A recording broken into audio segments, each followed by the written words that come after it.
Emprender para no depender. Podcast, entrevistas, revelaciones, hablar desde el corazón, el emprendimiento desde todas las perspectivas. Podcast, emprender para no depender.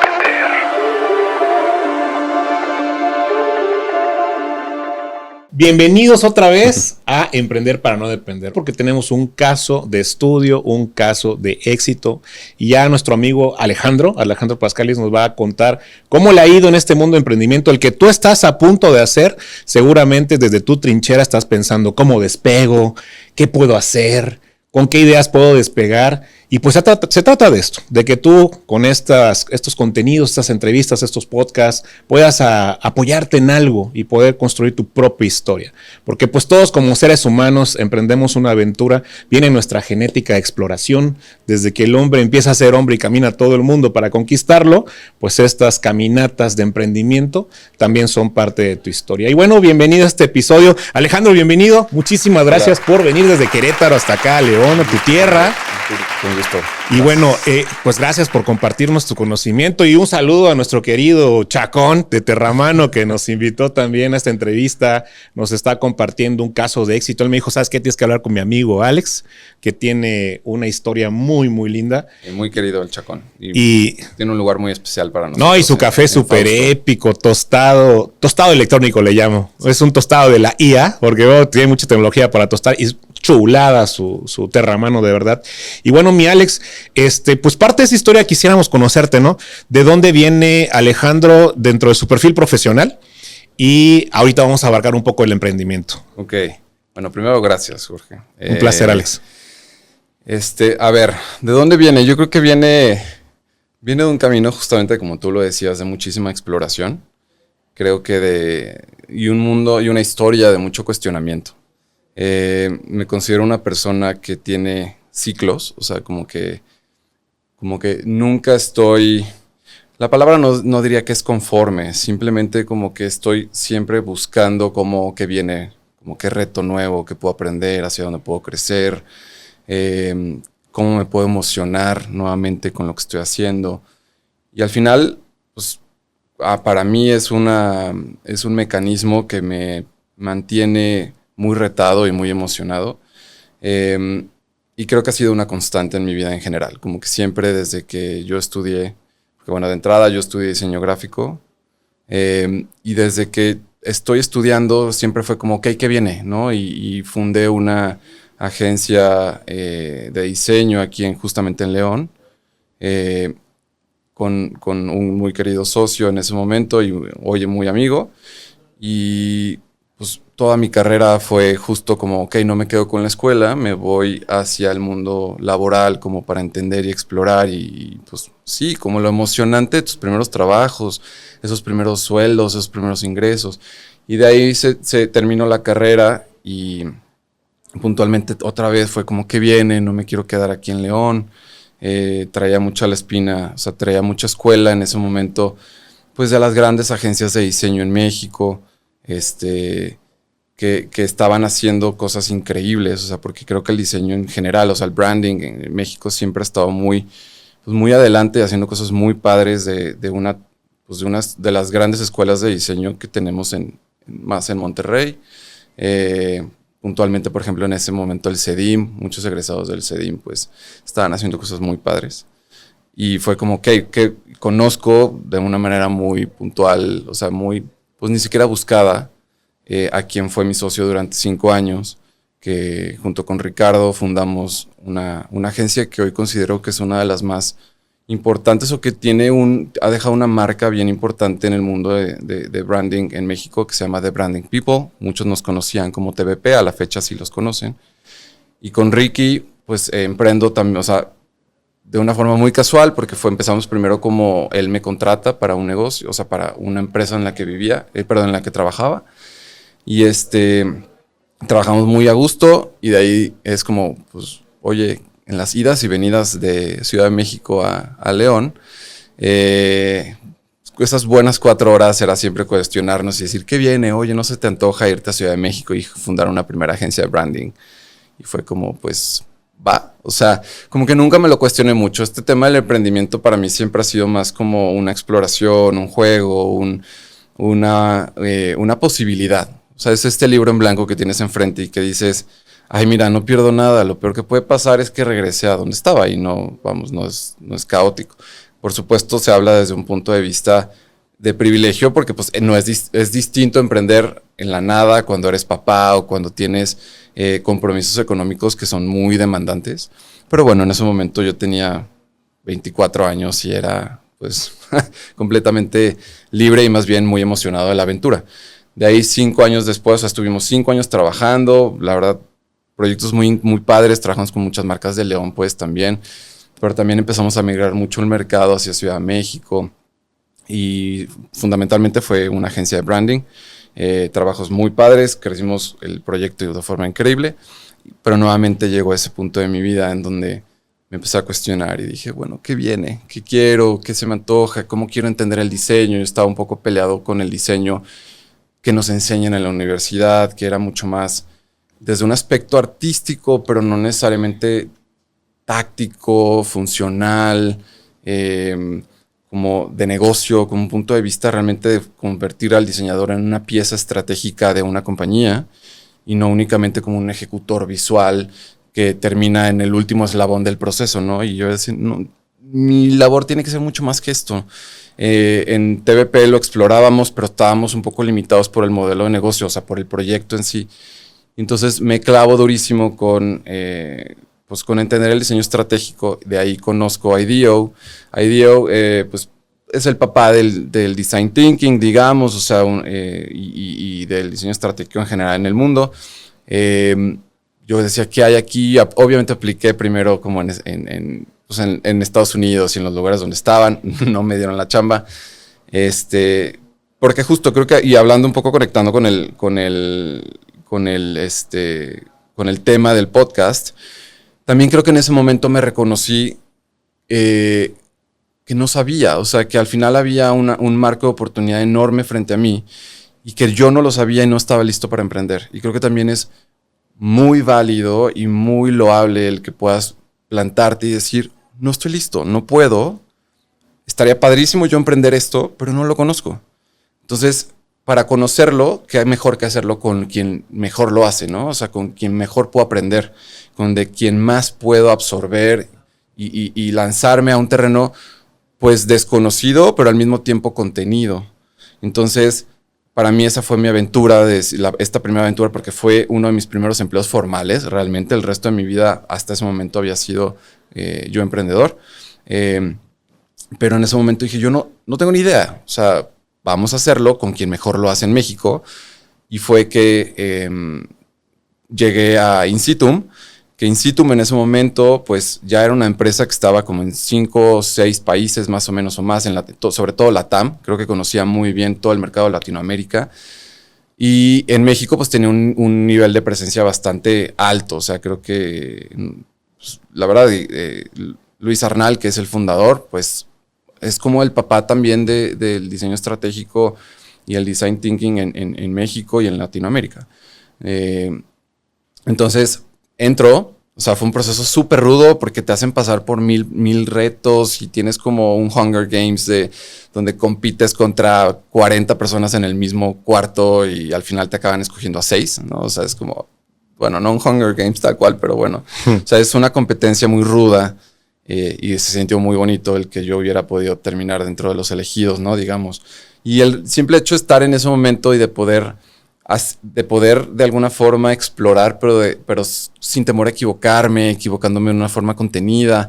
Aprendí muchísimo, tuve proyectos increíbles en mis manos, proyectos que, con impactos nacionales muy, muy, muy fregones de desarrollo de producto, de segmentaciones de mercado, de construcciones de marca, de productos digitales. O sea, al final, dentro de la compañía estuve 2 años y todo mi segundo año fue cuando me ascendieron a ser el encargado del área de estrategia de marca y diseño e innovación en producto, que era un área que convivía, pues al final, creo que esto es importante, ¿no? Como porque viene después hacia la parte de por qué o cómo he construido mi emprendimiento actual, pues me ayudó mucho a entender qué es una marca, creo que erróneamente estamos muy acostumbrados a creer que una marca únicamente es un logotipo. Y al final el logotipo es únicamente una representación visual de lo que es la marca en sí. Yo considero y creo firmemente que la marca pues es esta percepción que se asocia, digamos, a este icono visual, a esta representación visual y al nombre, digamos, pero que es producto de una experiencia que tienes con un producto o servicio. Entonces, cuando entiendes que están muchos niveles, o sea, muchos niveles desde producto, servicio, percepción, logotipo y nombre, pues entiendes que una marca es muchísimo más compleja que eso, ¿no?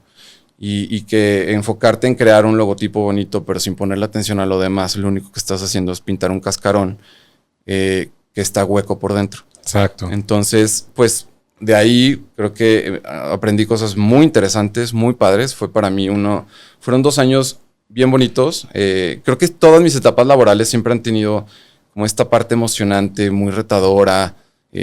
Ya sabes, cuando estaba en TVP, mi sueño era decir, un día quiero trabajar con estas marcototototas y proyectos internacionales.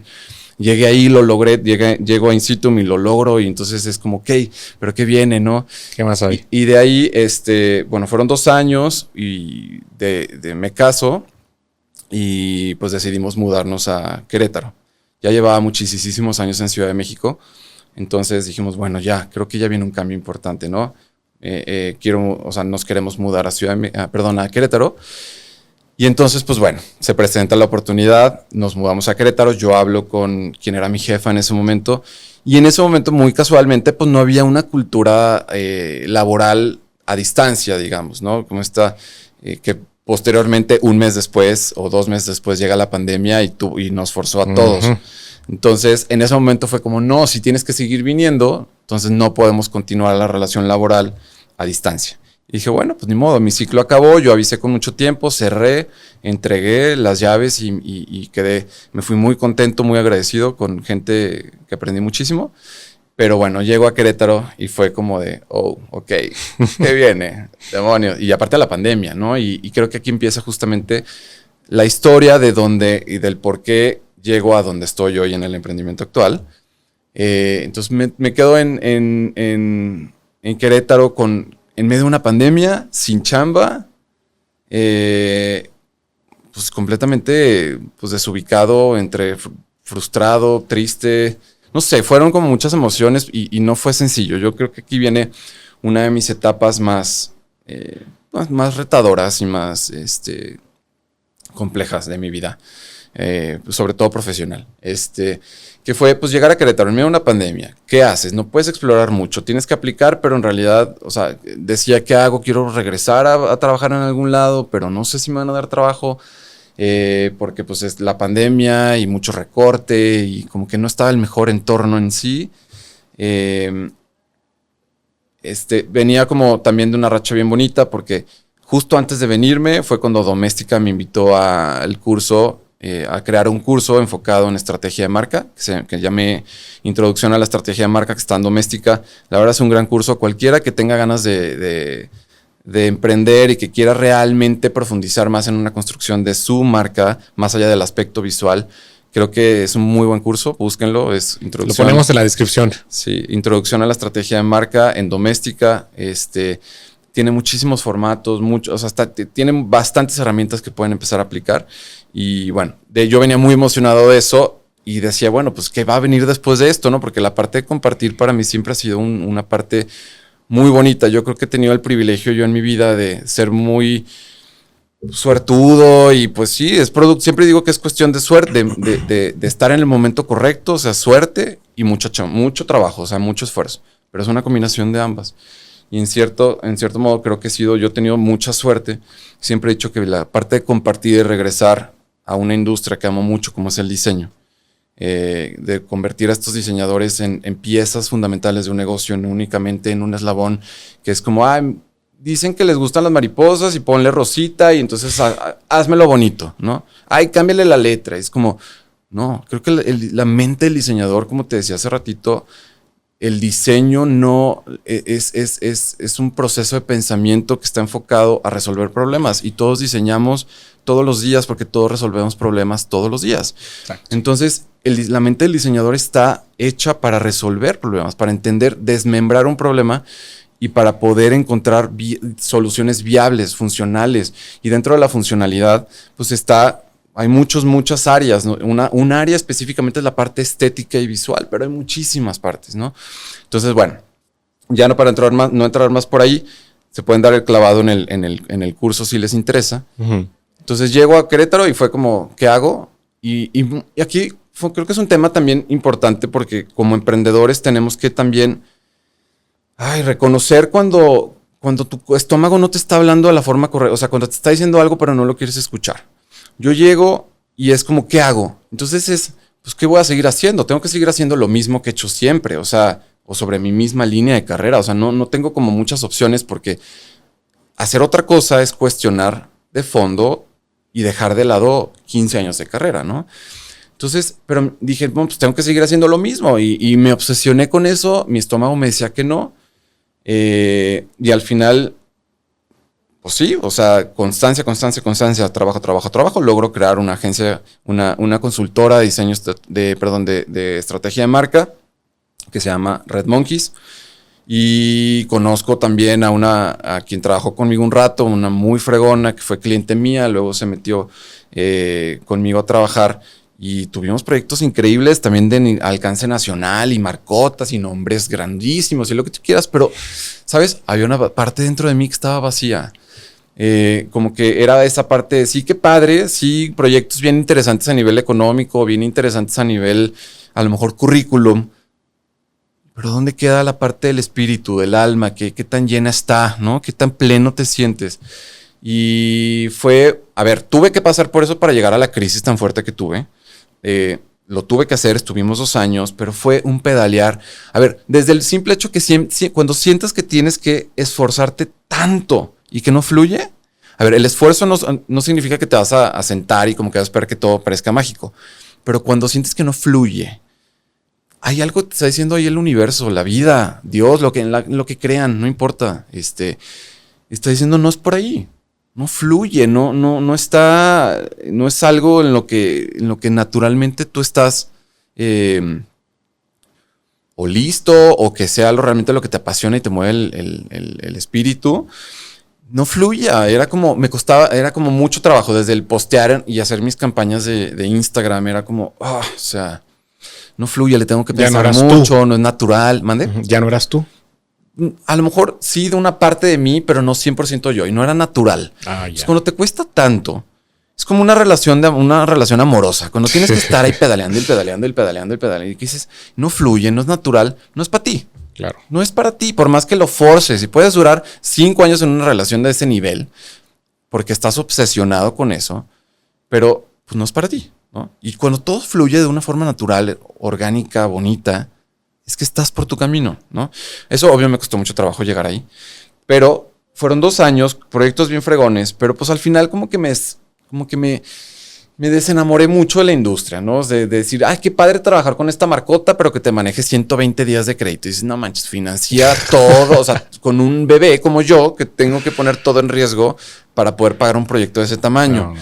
Y es vivir con un nervio y con una ansiedad impresionante, porque cómo financias proyectos de ese volumen, no uno, varios. Entonces y lo cobra, ay, no, ya. Como que dije, ¿sabes qué? Esto no es para mí. Y dije, ya, pausa. Pongo pausa, pero una pausa que me costó mucho trabajo, porque, en ese momento, pues yo empiezo a decir, no, pero dejar esa parte, dejar esos años de vida, de esa carrera, que aparte yo soy una persona, y creo que muchos de los emprendedores y a mucha gente nos puede pasar, construimos de repente mucho nuestro valor alrededor de lo que hacemos. O sea, siempre es, ¿quién eres tú, Jorge? Entonces dices lo que haces, ¿no? Y, entonces desde ahí hablamos de gente o de personas como yo que construimos mucho el valor de lo que somos a partir de lo que hacemos. Okay. Y yo soy una persona que puntualmente, pues, lo sigo haciendo, pero creo que me lo he trabajado mucho para entender que son 2 esferas distintas, que yo no soy mi trabajo, ¿no? Uh-huh. Entonces fue como, pues, llegar a un punto en donde decía, ¿quién soy si no hago esto? O sea, si yo quito esto, ¿quién soy? Me quedo encuerado en la vida, porque entonces ya no soy nada. Ya el Alejandro que he construido, de todo lo que he logrado, ya se evapora de ser en mi pensamiento en ese momento. Y fue un proceso donde pues empecé con terapia durísimo, pues regresar a ti. O sea, creo que lo primero que la respuesta que tuve es pausa, salte y regresa a ti. Para que sea lo que sea que tú, porque, a ver, un aprendizaje que yo tuve con Red Monkeys fue esa inercia de ir a lo siguiente, sin pararte y detenerte y decir, a ver, ¿qué quieres? ¿Hacia dónde vas? ¿Por qué quieres ir ahí? ¿Cómo te nutre?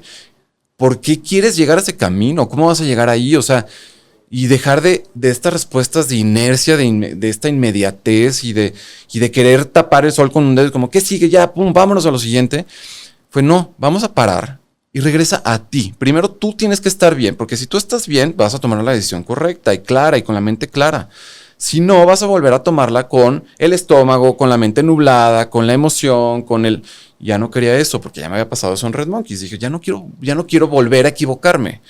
Que a ver, sí aprendí muchísimo con Red Monkeys, pero francamente no fue mi etapa de mayor disfrute.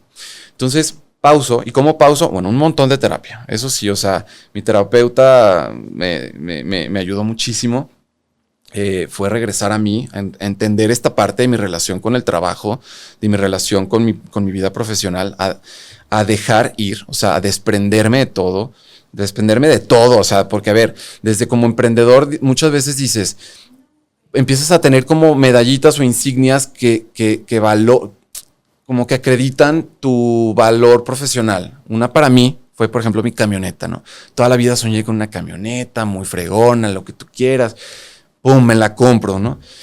Y terminas por decir, cuando llegas a ese punto dices, carajo, o sea, si quiero emprender, quiero hacer esto que quiero, tengo que vender esta medallita. Claro.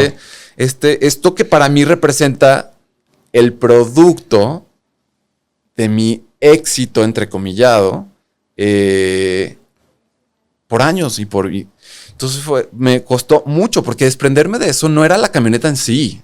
Es dejar ir y desprenderte de todo lo que tú construiste, o sea, de tu ser, de tu esencia, de tu vida, de tu valor como profesional o individuo. Entonces me costó un montón de trabajo.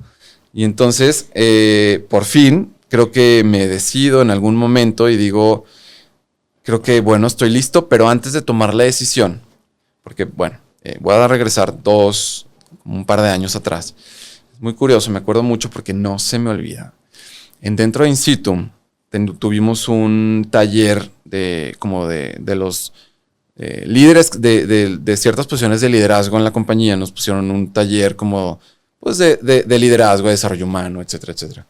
Y quien nos lo dio nos preguntó un día, oye, a ver, quiero que todos respondan qué harían en su vida, a qué se dedicarían si no estuvieran haciendo lo que hoy hacen.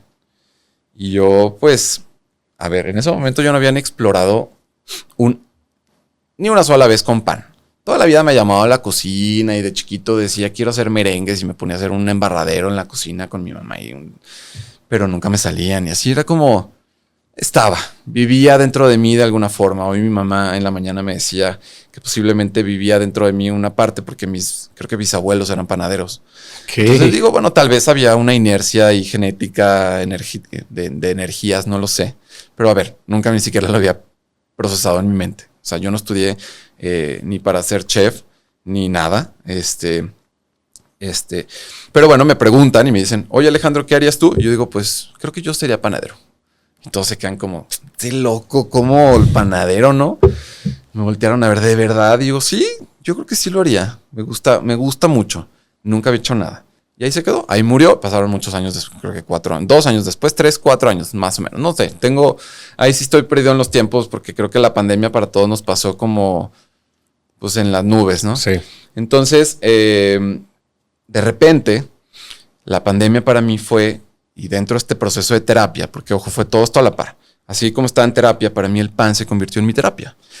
Estaba en la pandemia y a la par que yo tenía Red Monkeys, en todos esos espacios de tiempo me puse a hacer pan. me obsesioné. Yo hace mucho tiempo fui a una panadería en San Francisco que se llama Tartín. Y es como uno de los papás, digamos, del sourdough, del pan de masa madre, del estilo de San Francisco. Me encantó, me emocioné. El lugar es mágico, porque tienes toda la panadería ahí abierta, un lugar espectacular.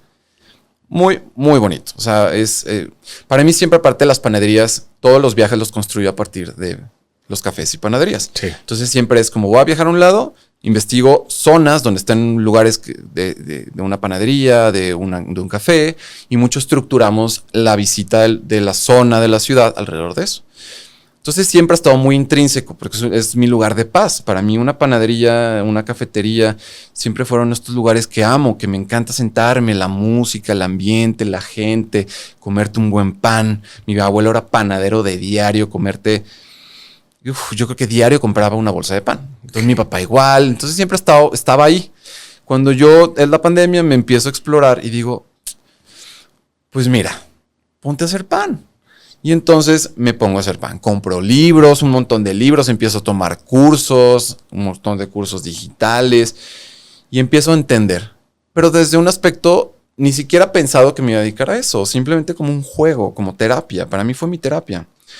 Entonces me puse a hacer pan, empecé a entender cómo funcionaba la masa madre, cuáles eran los procesos químicos y físicos que había alrededor de ello. Me obsesioné, me encantó.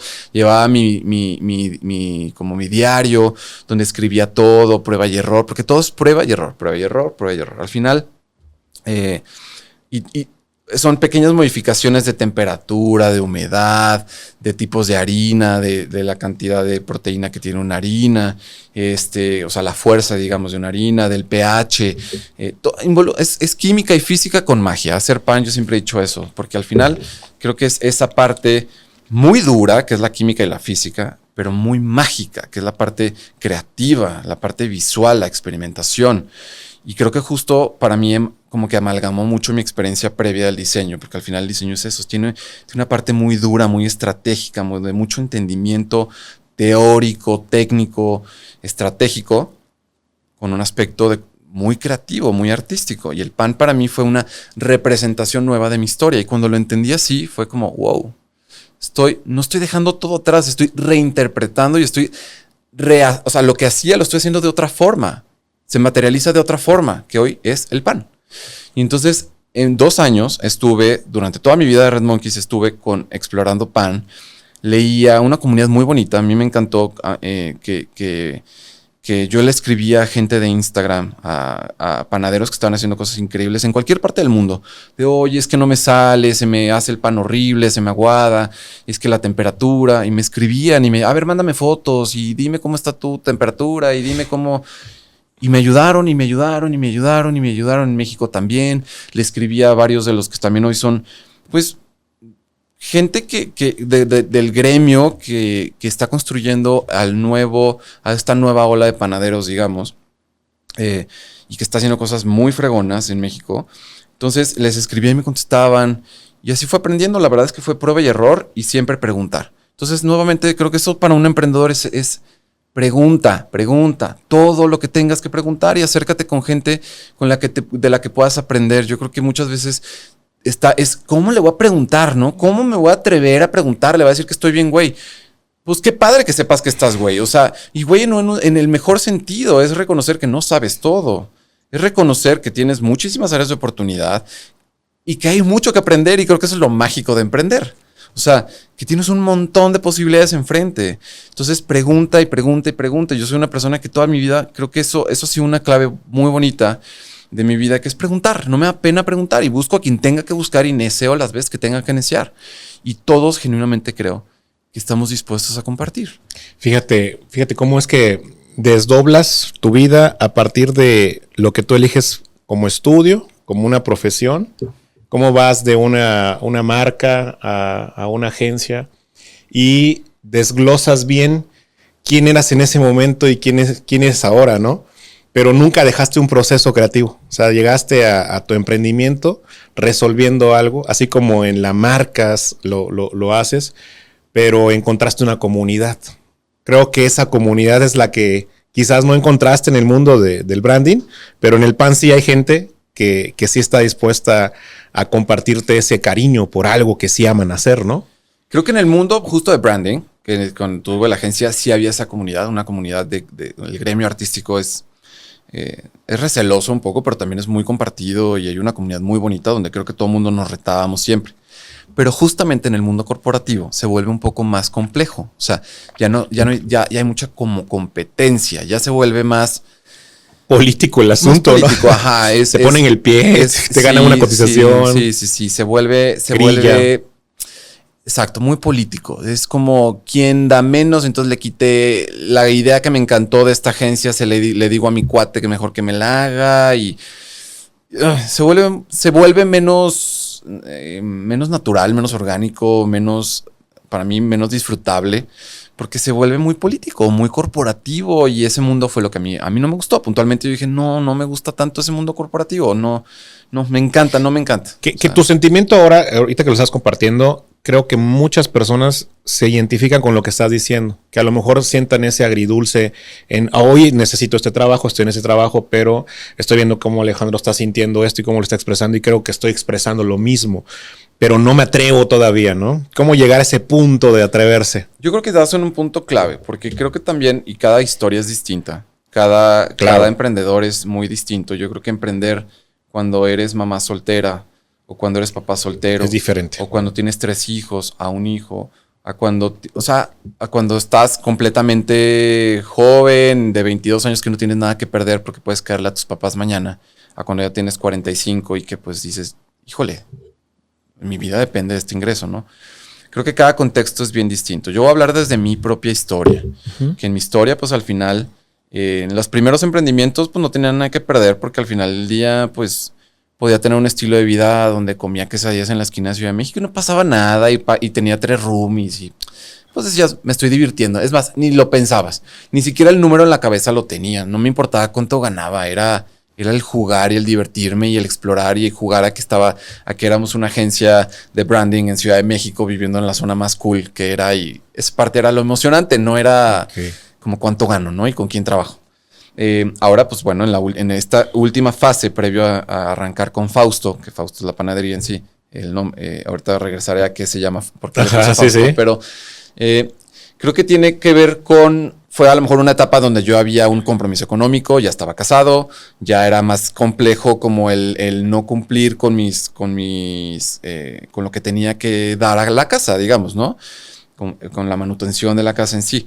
Que esto es muy compartido, siempre hemos sido muy 50-50, pero al final hasta compartir con tu pareja y decir como, híjole, no va a tener. Entonces tienes que ir con el 100 tú ahora, ¿no? Y pues un tema de negociación y de morderte el ego y de decir, no puedo. Y mostrar vulnerabilidad y reconocer que estás en un momento vulnerable de tu vida donde requieres a tu pareja, ¿no? Claro. Entonces, pues fue esa negociación y fue un punto en donde yo tuve el apoyo enorme de él. Entonces me apoya y me dice, ve para adelante. Yo te apoyo, no pasa nada. Y eso a mí me dio un montón de estabilidad, por supuesto. Y al final también esta parte de cuando yo empecé a explorar lo del pan, que ni siquiera sabía que me iba a dedicar a eso. Porque yo en ese momento no tenía la menor idea. Para mí era mi terapia. Lo empiezo a hacer, pero lo empiezo a hacer desde un punto, a ver, quien hoy, por ejemplo, tenga trabajo, como que empiecen a verlo de esa forma, no se van a hacer de un 0 a 100. Hay una frase que a mí me gusta mucho, que es sí a lo mejor muy poética y muy trillada, pero es como tratar de mejorar del 0 al 100 de un fregadazo es bien complejo. No puedes, a ver, también reconocer que no puedes aprender todo rapidísimo, ¿no? Hay un proceso de experimentación. Pero hay un punto que a mí me dio mucha paz en mi proceso personal y me la da mucho en mi etapa profesional hoy, teniendo un negocio de alimentos y de servicio que es sumamente retador.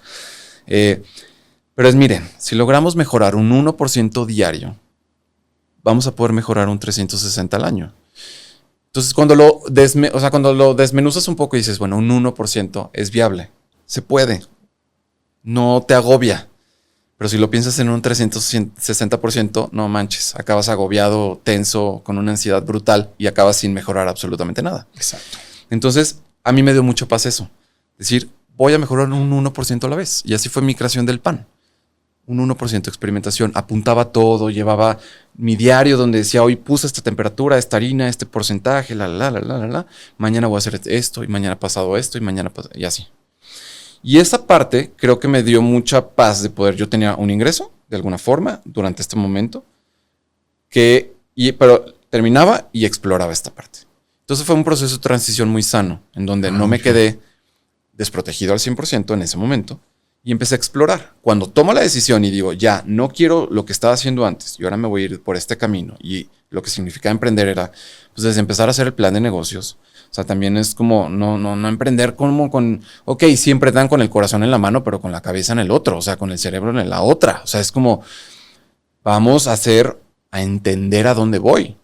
O sea, primero, ¿qué quieres, qué no quieres? Yo creo que lo que primero para mí fue entender qué quería, ¿no?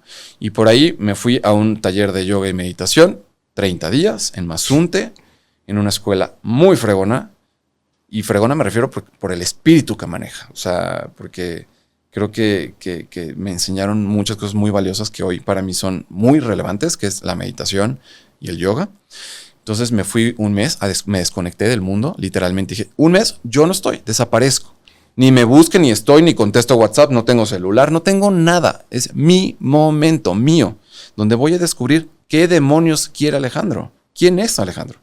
Entonces me desconecto y me voy un mes y me clavo en esta escuela, donde todo el día era meditación y yoga. Padrísimo. Y mucha introspección, mucho pensamiento conmigo mismo, mucha plática conmigo mismo, que en el día a día tienes pocos momentos para hacerlo, ¿no? O sea, porque estás lleno de estímulos, lleno de gente, muchas pláticas, y cuando te volteas a ver a ti, ¿no? Que para mí es un tema de mi emprender.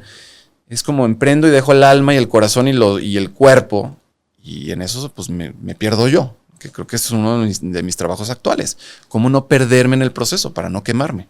Entonces, bueno, me voy, regreso y digo, va. Y ese va, pues es, ok, ¿qué necesito? Y empiezo a hacer mi plan de negocios, hablar con un montón de panaderos y gente que tenía, oye, ¿qué necesito? ¿Qué horno? ¿Qué esto? ¿Cómo espacios?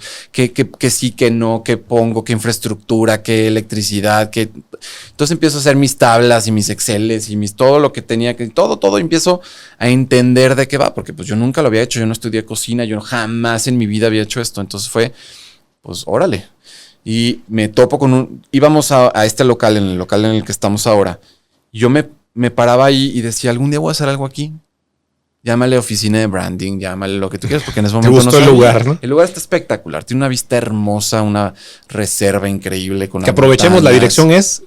estamos en Querétaro, y está en la entrada del fraccionamiento de Altozano. Okay. Altozano está sobre Fray Junípero Serra, justamente donde está la Audi. No tienen que entrar al fraccionamiento, sino está justo a un ladito la Audi. Al fondo, ahí está la panadería. Entonces, ese local tiene una vista hermosa. Y yo dije, algún día hago algo aquí. Cuando decido y regreso y me paro en el local, dije, voy a pregunto. Y para mí también esto es parte mucho de mi aprendizaje. Y también como emprendedor creo que también nos ayuda mucho esta parte de poder soltar y de entender que hay muchas cosas que no están en tu control. Las cosas que están en tu control, trabájalas. Esfuérzate, como investigar, hacer un plan de negocios, buscar fondos, o sea, pero hay cosas que ya están fuera de tu control. Por ejemplo, yo pongo un ejemplo muy sencillo que es este local. Yo decía, es ese local el que quiero. Yo no me voy a meter una caja blanca en una plaza como las cientos de miles de Querétaro. No me inspira. Si he de fundar algo, quiero que me inspire el lugar, que yo llegue y que mi gente se emocione de tener luz, de un espacio bonito, con buena ventilación, no una caja oscura, blanca, horrenda. Dije, no, yo no quiero eso. Entonces me obsesiono con ese y digo, y aparte está cerca de mi casa, no tengo que salir. Entonces, bueno, y empiezo una negociación de creo que 3 o 4 meses. Yo dije, miren, yo decía, me lo decía a mí mismo y a quien me preguntaba. Si es ese local, va para adelante. Si no, la vida me está diciendo que no es por ahí. Porque yo regreso a este curso de yoga y meditación y aprendo mucho como el tema, pues, de confiar en el universo, en la energía, de poner todo allá, pero que entender que muchas veces hay que estar abiertos a leer las señales. Y entonces decía, si no es y no es para mí, está bien. Busco por otro lado, ¿no? Entonces, todo se fue acomodando para que se dieran en las condiciones que yo quería el contrato, el tiempo que necesitaba, de la forma en la que necesitaba emprender. Vendí mi camioneta perfecto, encontré los fondos que necesitaba, y se fue acomodando. Todo se fue acomodando de una forma orgánica y natural, que si regresan a unos minutos de esta plática, era lo contrario de mi emprendimiento anterior. Todo natural, o sea, bonito, suavecito. Y entonces, pues fue que dije, voy bien, creo que voy por buen camino. Y se da el local, empiezo a construir, conozco a este grupo de arquitectos, empezamos a construir y hacemos las cosas como yo siempre, como una representación de todos esos lugares que yo había amado en mi vida, en mis viajes, estas panaderías que me encantaban, que me inspiraban. Así diseñamos este espacio y lo diseñamos como un proyecto de mi familia, porque lo hicimos juntos. Y a la fecha es juntos. Aunque yo estoy metido en el negocio, porque al final es el proyecto, digamos que yo soy empleado de mi negocio, los dos somos socios, ¿no? Le entró también una partecita, pero me encanta porque son representaciones de amor. Mi mamá, mi hermana, mi mejor amigo, ¿no? Como en el ¿qué necesitas? Yo te ayudo, y confiaban en mi proyecto y confiaban en mi visión y me veían emocionado, y te vas topando con esas personas correctas, que también como emprendedor hay que tener mucho cuidado con quién metes. Creo que es bien importante entender que un socio se puede ser tu peor pesadilla y acabar tu proyecto, ¿no? O puede convertirse en este impulsor, en este mejor amigo, en este confidente, en este que no te sientes solo, con el que puedes llorar cuando estés frustradísimo y con el que puedes celebrar cuando tengas algo que celebrar. Entonces hay que elegir como elegirías a tu pareja para toda tu vida. Y creo que entender también muy bien si quieres un socio operativo o quieres un socio que es solamente de fondos. Y eso es fundamental. O sea, yo con Ricky, que fue mi socio en la agencia de branding, fue un socio operativo donde nos retábamos muchísimo y donde compartimos, donde pues era estar al tú por tú los dos tirándole juntos. En yo no quería un socio operativo. Yo decía, quiero que me dejen, que quiero fluir, quiero estar, ¿no? Quiero poder yo representar esto que tanto me gusta a mi forma. Gente que confía en mí, en mi visión. Y así fueron los socios que entraron a este proyecto. Me han dejado y me respetan mucho y confían en mi visión, y creo que no están respirándome en la nuca. Entonces esa parte me ha dado mucha libertad y mucha paz. Porque no hay que, los resultados me los tengo que dar a mí mismo, obviamente, porque eso te obliga, tienes que revisar tus estados de resultados, tus finanzas, proyectar, hacer planeación y demás. Pero el simple hecho que no tengas a nadie que te esté respirando en la nuca, sientes una presión. La presión la estás sintiendo tú, pero no tienes otras 5 personas respirándote y generando presión innecesaria. Claro, porque detrás de todo esto es un resultado de lo que tú soñaste para ti, y pues en lo que creas, ¿no? Universo, como se fue dando de manera orgánica, natural, se fue haciendo tu marca, ¿no? Y leí por ahí que Fausto es persona feliz. Sí. A ver, cuéntanos de ese desarrollo. Te cuento, sí. Yo creo que justo llegamos a ese punto en donde cuando estoy creando este proyecto, pues para mí venía de esta catarsis, de esta destrucción, de este deshacerte para volverte a construir. Y así fue. O sea, a ver, yo no voy a decir que fue fácil. O sea, para mí fue bien difícil. Claro, lo ves en Instagram, lo ves, qué padre, ¿no? Y qué fácil, y qué padre, y qué fregón que ya pudiste hacer este proyecto. La verdad fue bien complejo. O sea, me tuve que destruir muchos de mis fundamentos y de toda esta estructura que aprendes de lo que estudias es lo que vas a hacer toda tu vida, eres lo que trabajas, tu valor está en lo que tienes. Muchos de estos conceptos estúpidos que te van construyendo, que vas cargando en la mochila y que pesan muchísimo. Y que destruir todos esos pues, conceptos que traemos de afuera, de nuestra vida, de nuestra historia, de lo que sea, es bien difícil, pero también creo que es bien liberador. Y entonces yo dije, ya no quiero volver a o sea, quiero que lo que emprenda sea algo que represente esta etapa de mi vida. Cuando estoy en este proceso de encontrar qué quería y que entender que para mí mi proceso de hacer pan fuera mi momento terapéutico, un momento de compartir, un momento de felicidad, de gozo, porque mi proyecto nació, yo por el último año hacía pan y le decía a mis vecinos, mi grupo de vecinos, salieron estas hogazas, ¿quién quiere? Oigan, voy a hacer el fin. Para Navidad, me acuerdo mucho, la Navidad, creo que el 2023, algo así. Yo a ver en mi hornito fregado, sencillito de mi cocina, creo que me pidieron 10 hogazas, imagínate. Y las hogazas de pan, pues, son grandotas, me cabía una por horno. O sea, me aventé 10 horas en Navidad horneando las 10 hogazas de mis vecinos. Pero me gustaba, lo disfrutaba genuinamente y me encantaba que mis vecinos dijeran, wow, nos encantó, vinieron toda mi familia y les dimos el pan y se disfrutó. Y esta parte de poder ver de forma inmediata el resultado de tu trabajo, que era una parte que ya era muy compleja sobre todo cuando estuve en la consultoría, pues lo que haces se implementa 2 años después, 1 año después y jamás viste cómo se materializó y qué beneficios hubo en todos los consumidores, ¿no? En los usuarios. Entonces, esa parte decía, no, lo que vaya a hacer, quiero que sea algo que pueda ver el resultado de mi trabajo. A mí me nutre el alma, quiero verlo. Y el pan, pues es inmediatamente. Creo que es ese momento de gozo, ¿no? O sea, te sientas, yo creo que no he conocido a nadie que me diga, híjole, ¿cómo me choca comerme un buen pan? O sea, nadie. Es ese momento de, qué rico, mi cafecito y mi panecito en la mañana o de la noche. Es ese momento único propio que se comparte o que vives de una forma muy personal. Y para mí eso era hacer pan. Y para mí eso era ir yo y comer pan, ¿no?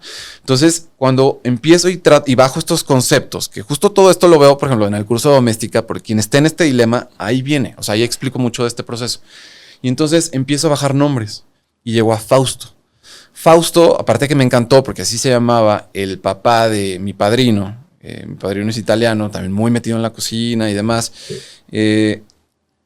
Dije, me encantaba el nombre, se me hacía un nombre muy, muy fuerte, muy fácil de acordarte, con mucho carácter. Y a la hora que entiendo qué significa, que viene de Fausto en latín, viene del Faustus, que significa una persona dichosa, un momento que te genera dicha, dije, no manches, aquí está, o sea, ya. ¿No? O sea, es esto, es ¿Y no te confunden, don Fausto, te han dicho? Muchísimo, ¿Sí? pero me encanta que me digan, llegan y me dicen, ¿tú eres Fausto? Soy dichoso. Y les digo, mira, sí soy Fausto, ¿no? Ya no les digo, no, soy Alejandro. Sí, soy Fausto, porque sí soy Fausto, honestamente. O sea, y de ahí fue como, así fue inmediato. Y dije, es el nombre, ¿no? Tuve otros por ahí, pero no te llenan, no te llegan en el espíritu. Creo que es importante. Mi suegro dice mucho que también hay que escuchar el olfato, ¿no? O sea, yo digo mucho el estómago, la intuición.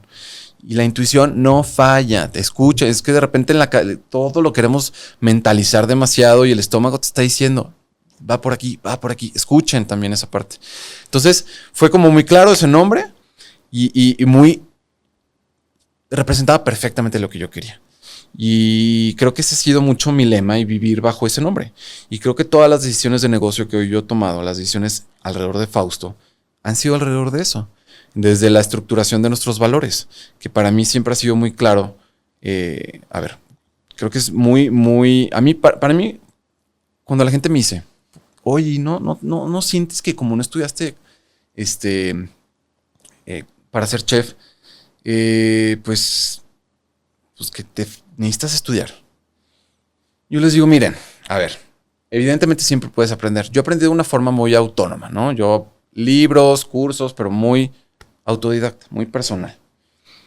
Hay un montón de cosas por aprender. Montones. Me emociona muchísimo aprender panettone, que es como el máster de los másters de la panadería y 1000 cosas. Pero para emprender, 1, no tengo que saber todo. 2, hay que reconocer que si vas a contratar gente, que sea gente que sepa más que tú, que sea gente chingona, gente buena, que realmente, que no gane el ego, que no vas a contratar a alguien y, ¿cómo vas a saber más que yo? No, man. O incluso los socios, que siempre digo cuando alguien me dice, oye, de socios, si te vas a asociar, que sea alguien, 1, que haga cosas que tú no sepas hacer y que sea un fregón haciéndolas, porque si vas a asociarte con alguien que hace exactamente lo mismo que tú y es igual de bueno que tú, ¿para qué demonios te asocias? ¿No? Entonces es como, primero, y en el tema de la elección del equipo va por ahí. Entonces fue como, pues, no estudié, pero que siempre he creído que ese ha sido mi superpoder. Mi más grande superpoder es que yo no tengo los sesgos que vienen heredados de la cocina, del aprendizaje de una carrera de cocina. digamos. ¿Por qué? ¿Por qué? Porque al final no tengo muchos preceptos, sino más bien todo lo cuestiono. Esto no, yo no sé cómo se hace, lo voy a inventar, lo voy a hacer, voy a investigar, voy a hacer 80 opciones distintas y lo voy a probar, la prueba y error, y equivocarte, y como que no hay mucha regla. Y esa parte a mí me ayudó mucho en la creación de mi panadería en general. O sea, como no vivir bajo el yugo de una regla, sino bajo el yugo del disfrute, del gozo, de entender, de explorar, de aprender, de ver 1000 formas de hacer una misma cosa. Y tu comunidad te va pidiendo qué quiere. Sí, pero también muy alineado a lo que yo creo. Creo que es una fina línea también como emprendedor de entender quién es tu mercado, muy bien, pero también es cómo tú le vas a compartir esa parte de ti a tu mercado. Y cuidar mucho el tema de las tendencias. O sea, va a haber siempre millones de tendencias. Pero si tú construyes tu marca únicamente, tu proyecto, y cuando yo digo marca, ojo, recuerden lo que dije, o sea, no es solamente el logo, ¿no? Todo tu proyecto. Únicamente alrededor de una tendencia o de la bola de tendencias que hay todos los días, nuevamente estás construyendo sobre aire, sobre vapor. ¿Por qué? Porque pasa la tendencia y ya pasaste tú de moda. O sea, o vas a tener que estar en un ritmo impresionante de seguir la tendencia tras tendencia, tras tendencia, tras tendencia, tras tendencia. Que a lo mejor este es un modelo de negocio distinto. No es mi modelo de negocio, no. Y era como, yo no quiero tendencias, yo quiero que sea una representación de mí mismo. Sí hay ciertos toques de tendencia, evidentemente, a lo mejor en el interiorismo, en el tipo de pan que voy seleccionando, pero no son mi guía, no son esa vía del tren sobre el que monté mi negocio entero. Son únicamente estrellas que voy diciendo, sí quiero ir por esa, no quiero ir por esa, esto no es Fausto, esto no soy yo, no tenemos por qué ir por allá. Entonces ser muy, muy, muy respetuoso de tu visión, de lo que te llena, de tu proyecto. La gente te va a decir todo el tiempo que falta, por qué no abres otra sucursal, por qué no sacas este producto, toda la gente, porque y si sigues ese ritmo, es como nunca va a ser suficiente, porque siempre va a haber una persona que te va a decir, y es que ¿por qué no tienes baguettes? Y es que ¿por qué no abres en la tarde, como a mí, no? Yo dije, yo no abro en la tarde porque quiero balance de vida. Exacto. Yo abro hasta las 3 porque quiero tener balance de vida. Y ni modo, así es. Yo no quiero tener baguette porque no sé hacer baguettes y porque tengo mi prioridad en otros lados. Y así ha sido. O sea, entonces es como, ok, ya estoy listo para poder hacer X producto, órale, vámonos. Yo no empecé con laminados, que son todos los croissants, los chocolatines, las masas laminadas, no empecé porque no era bueno haciéndolos, porque no tenía ni laminadora, todo se laminaba a mano. Y dije, no importa, voy a empezar con lo que mejor sé hacer de los 2 años que llevo, con mis recetas, o sea, muy claro de mi visión, de mis valores, de ser genuino en mi proyecto. Y así empezó, y te juro que la gente valora eso. Conecta con tu proyecto, entiende que no tengas una variedad de una panadería gigantesca donde llegas y es 100 millones de panes. No, aquí fue poquitos, pero muy bien seleccionados, con proveedores locales de café, con espíritu, con alma, con corazón, con buena calidad.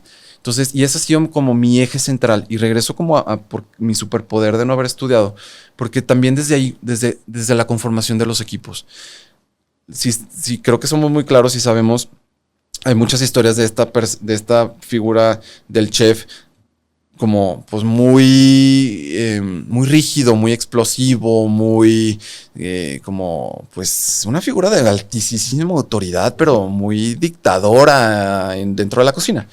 Y cuando yo empiezo a entrevistar y veo equipos también, mi gente, la gente que entrevistaba decía, vienen de condiciones bien feas, de malos pagos, condiciones laborales de muchísimas horas extras que no son pagadas, castigos en propinas, si se equivocan, si rompen.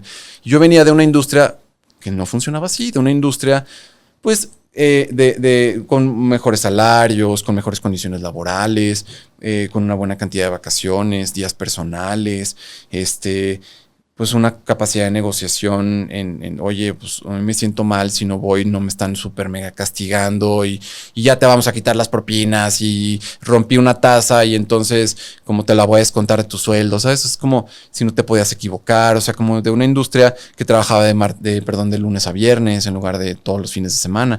Entonces, como que no traer toda esta bola de sesgos, a mí me ayudó mucho a estructurar, decir, yo creo que este proyecto, pues lo que te digo, ¿no? Por mi calidad de vida, en las tardes no abre. 2, quiero que mi gente esté contenta, que esté bien pagada, que trabajemos las 8 horas, que haya balance de vida, que donde la gente no venga y yo por irresponsable, o sea, como nos pidieron un pedido de 80, y háganle como puedan, de 80 panes, que escuchas mucho eso, y dije, no, aquí mi valor fundamental es la calidad. Y la calidad no se entiende únicamente en la calidad del producto final que yo estoy entregando a mi cliente. Es calidad de vida. ¿Y eso qué significa? Mi calidad de vida y la calidad de vida de mi equipo. O sea, vamos a hacer lo que mejor podamos hacer sin poner en riesgo la calidad del producto y la calidad de vida de mi equipo y de mi persona. Y ese ha sido mi motor y mi eje central. Toda decisión que se tome en Fausto está guiada por este valor fundamental y nos ayuda a tomar mejores decisiones. A mí y hoy a quienes ya que tienen las posiciones de mayor liderazgo dentro de Fausto, siempre les digo, a ver, ¿estás poniendo en riesgo la calidad del producto por tratar de bajar el costo? Te estás equivocando. El costo es resultado de un producto de calidad, no al revés. No pongas en riesgo nuestros valores fundamentales porque es por lo que hoy la gente viene a Fausto. Y para mí es uno de mis mayores orgullos y de las cosas que más amo escuchar, que es que la gente me diga, es que tu pan es de excelentísima calidad. O sea, y es como que yo voy porque tu pan es de calidad y calidad y calidad y calidad. Ese valor fundamental que para mí es mi eje central, que sea reconocido por la gente, estoy haciendo las cosas bien. Y que mi equipo tenga un horario laboral de 8 horas con su tiempo de descanso para alimentos, eso es mi eje central. Que yo tenga y trabaje todos los días por tener un balance de vida, que es mucho más complejo cuando emprendes, pero bueno, poco a poco tienes que trabajar por él también. Es mi mayor guía decir estoy haciendo las cosas bien. Entonces, creo que para mí, pues ese ha sido como mi motor, mi eje. Hemos pasado de ser 3 personas. Estaba Oscar, que fue el barista, Alicia, que era la primera panadera, y yo, que también estaba metidísimo en cocina. Y hoy ya somos casi 20. Y un equipo, ¿sabes? Que mi mayor orgullo es personas que están conmigo casi desde el principio, que ya han cumplido su segundo año, porque apenas llevamos 2 años y 4 meses de que fundamos, pero ya nos expandimos, hicimos el taller de producción. Y es constantemente estarte cuestionando y tomando las decisiones con base a tus valores, a lo que sea genuino tu proyecto de vida. Tomar las decisiones no por ambición, porque es más lana, porque me voy a fregar a mi empleado para que yo tenga más utilidades, o me voy a fregar a mis proveedores con unos créditos imposibles donde yo voy a financiarme a través de que ellos, de su lana, pues. Dije, no, esa no es la forma. No es la forma. Para mí no creo en eso y voy muy certero a mis valores. Y a mí me da paz cada vez que me preguntan, ¿y por qué no abres otra? ¿Y por qué no pones una sucursal acá? Porque estaría poniendo en riesgo la calidad de vida de mi equipo, de mi producto y de mí. Cuando estoy listo, tomé la decisión. Fíjate, mi Alex, que eres el ejemplo idóneo para este podcast, porque estás situando el título Emprender para no depender en un contexto muy humano, muy gentil, muy compartido, muy empático con las personas que te rodean, con todo tu contexto, pero también con todo tu público, ¿no? Nos estás enseñando a cómo debe de ser una proveeduría, no le quiero llamar negocio porque no estás en función del dinero, sino de la calidad de vida de las personas. Entonces, lo bonito es que te estás compartiendo, te abriste en este episodio. Por lo general nos duramos 40 minutos, ya te echaste 16 más y la verdad te lo agradezco, perdón. Porque te lo agradezco porque esto es revelador. Fíjate, la mayoría de nuestros invitados los elegimos muy bien por la calidad humana que tienen. No ha venido un bandido a vender criptomonedas y fraudes nunca. Pero son amigos, son personas que nos recomiendan, sus historias de vida son totalmente reveladoras, impactantes, épicas.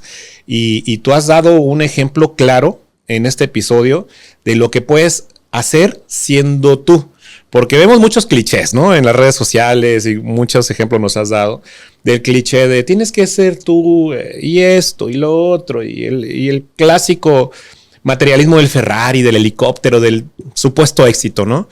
Y hoy te veo contento, te veo realizado, te veo hecho, ya como una vida muy equilibrada, regresando a tu centro, a darle a tu comunidad, a tu público, esas enseñanzas, ¿no? De que sí se puede vivir haciendo el bien por los demás y sin quitarle o machetear la calidad de vida de las personas, sobre todo de tus colaboradores, ¿no? Y del producto, Jorge. Alex, un mensaje final que nos quieras regalar a los emprendedores sobre 3 cosas que hizo Alejandro para encontrar ese centro en el emprendimiento.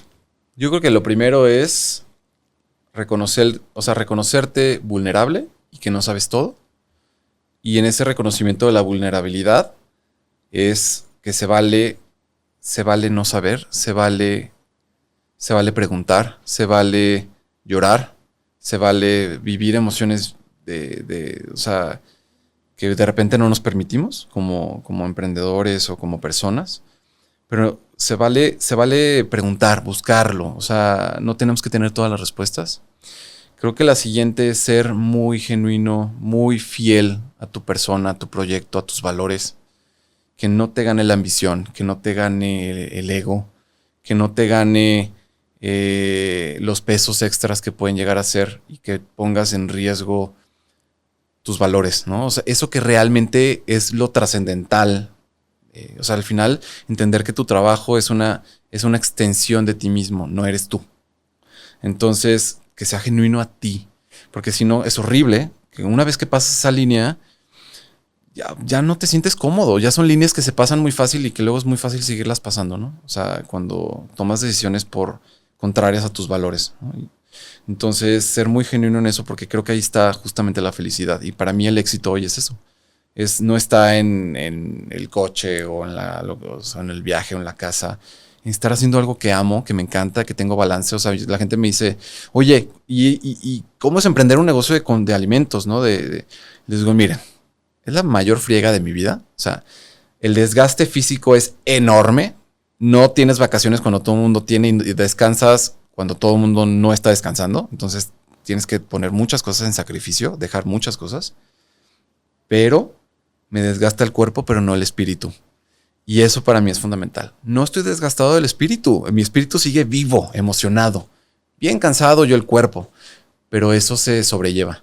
Yo creo que ser muy genuino a tus valores te ayuda a sentirte cómodo con que sea que lo que estés haciendo, que te desgaste el cuerpo, pero no el alma, no el espíritu. Y por último, la verdad, regresar a tu comunidad. Regresa a tu gente, a tus empleados, rétate, porque es bien fácil poder caer en la ambición de decir más utilidades, rétate en generar mejores condiciones. La mejor forma que puedas, o sea, de la mejor forma. Si no puedes el 100, haz el 20. Pero siempre rétate a crear mejores condiciones para la gente. Para mí yo creo que mi mayor orgullo en la vida va a poder ser en el futuro ver a mi equipo realizado, que logren sus objetivos, que se compren esa casa que quieren, ese coche que quieren, que viajen a donde quieren. Eso para mí es imagínate, o sea, se me pongo chinito ahorita de pensar y decir que es el impacto que creas en una cantidad enorme de gente y de familias. Eso es, para mí, pues mi éxito, ¿no? O sea, es mi definición de éxito. Yo creo que cada uno tiene que definir qué es éxito, pero esos serían mis 3 consejos. Sí. Muchísimas gracias, mi Alex, por venir tantos kilómetros de Querétaro hasta León, acá a tus tierras.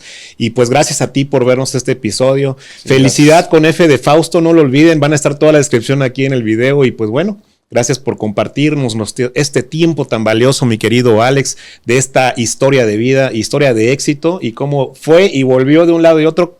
Seguramente te está pasando algo a ti y pues acá tienes amigos que te cuentan tu historia. Gracias por emprender y no depender.